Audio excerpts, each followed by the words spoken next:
So someone asked me today, how do I create connections between people when I'm facilitating and create strong connections between people? There are so many exercises that you can use to be able to break the ice and be able to get people to connect to one another in a meaningful way. One of them I use is the meaningful connections exercise, which is a paired exercise where I have increasing levels of vulnerability based upon the group, their propensity for risk, their tolerance of vulnerability, and I really customize it to the group and who's there to be able to get them to open up to one another. The utilization of music and dance and art. Some people are not comfortable expressing themselves verbally, but if you have them do a drawing that talks about an adverse life experience as one example, they will do the drawing, and then that drawing then enables them to talk about the experience that they had that they wouldn't be able to talk about just verbally. It's also important that you create guidelines for people so that they feel safe.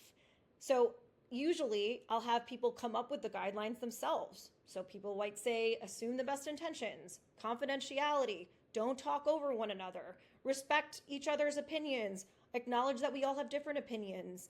Or I'll have them put values around it. So with the Women's Leadership Challenge I teach, at the very beginning of the course, I say, these are the feminist principles and values that I live by that are important to me: compassion, creativity, courage, etc.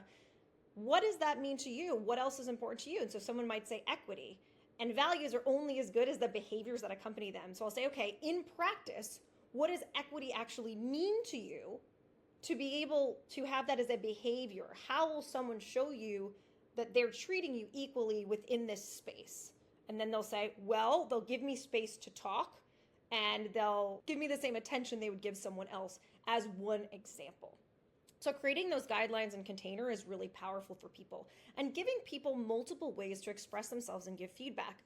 Another way that I get people to open up is that if you give people 2 minutes for silent reflection on a question. So for example, a question today I had was, tell me about a time that you were triggered. What was that? How did you react? And how could you use these growth mindset and resilience tips that I've just given you to react differently next time? So before I put them into partners, I allowed them 2 minutes to reflect and think on their own, and a workbook so they could write that down. Then they were able to share with others. Vulnerability is like a pool. It's like you have to start in the kiddie end and then walk people into the deep end, and then realize it's getting deeper. And then you're also teaching them how to swim so that when they get to the deep end, they're able to swim and they don't drown, versus just plopping them in with no training. Other ways to create connection between people: whiteboards where people circle different things or they upvote. Today I did Post-its, so people put Post-its on the wall, and then there's like a gallery so people are able to look at the different Post-its, but it's anonymous.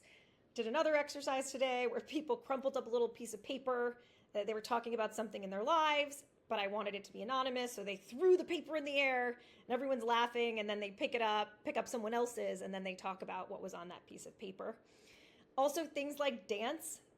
Depending on the organization or company, some places don't want to dance, but if people will dance or imitate animals, I'm very playful in terms of what I do with people to get them to let their guard down and really connect with people in a meaningful way.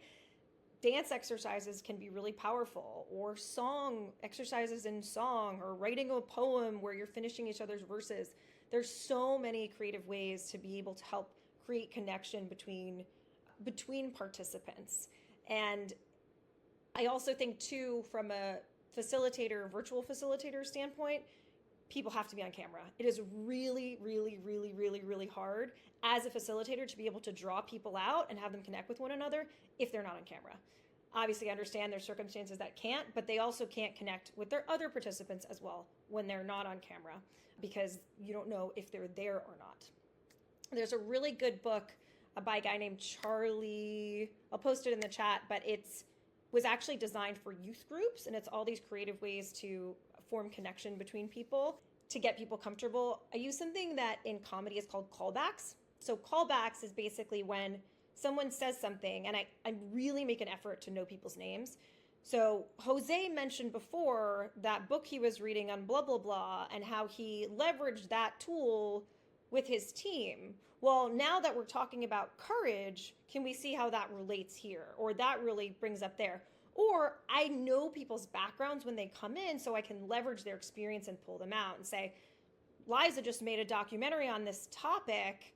Can you tell us a little bit more about how you built your own damn table, which was one of my classes in the Women's Leadership Challenge? What did it mean to build your own damn table? What were the challenges you ran into? So I'm knowing people's backgrounds as much as possible when they come in. I'm using their name. I'm trying to remember what they've said so I can re-reference them so they know that I'm listening. And that makes them feel heard, and then they want to participate because I'm making them feel heard. Hopefully this was helpful. If you're interested in having me come in and do design offsites or team building training, or my latest series is around building resilience in challenging times, I'd love to work with you. Send me a message.